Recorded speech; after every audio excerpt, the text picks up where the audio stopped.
Hello, my name is Scott. Hello, my name is Francesco. And we are the XCT Chaps. And today we're going to be getting dinosaurs out of the rocks.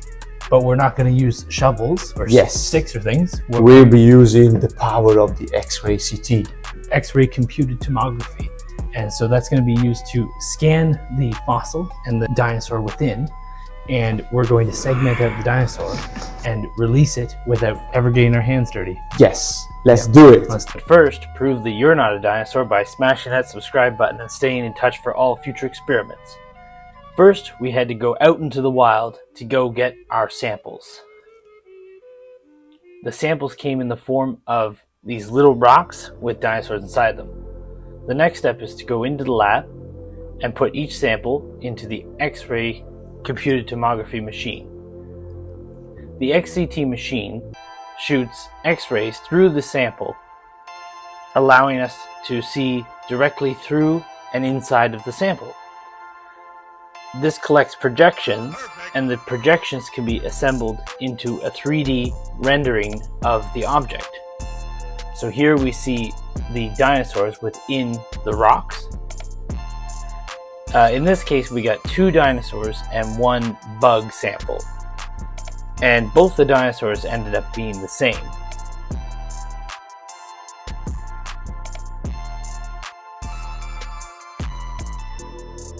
We ended up isolating 1 for this experiment.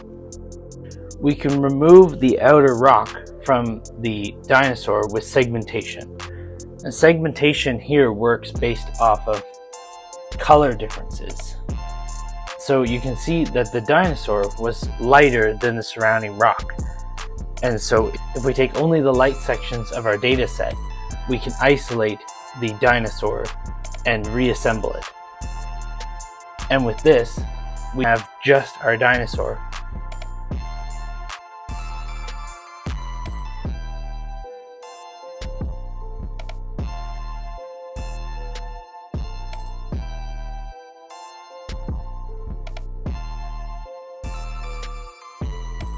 And we tried to do this with the bug sample as well, which you can see had a lot cooler outside. The surface of it looked very interesting.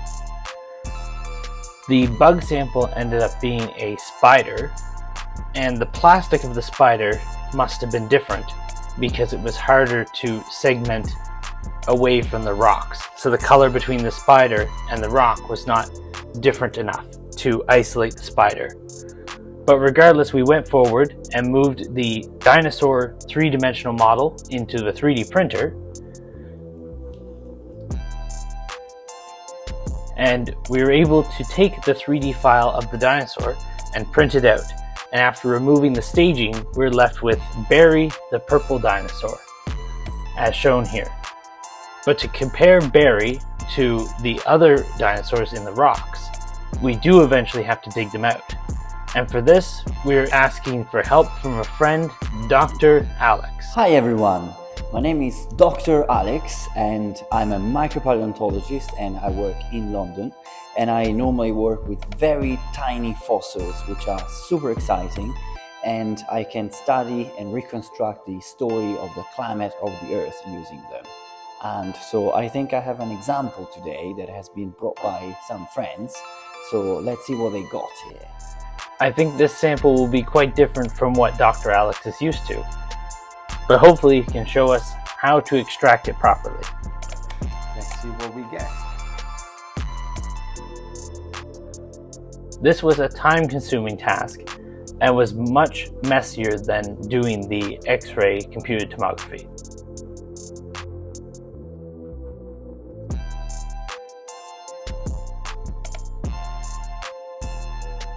But after a while, we had our samples and we could compare them to Barry. Unfortunately, my dinosaur lost his head during excavation. You can see that the samples from the fossils are smoother than the one that we printed. This is because we are limited in resolution both by X-rays but also through the 3D printer. One benefit is that we could print this new dinosaur at any size we wanted. And that's all we have for today. Thank you for watching. We invite you to enjoy our other videos and subscribe to the channel. I'm going to link a couple of other experiments here. Goodbye.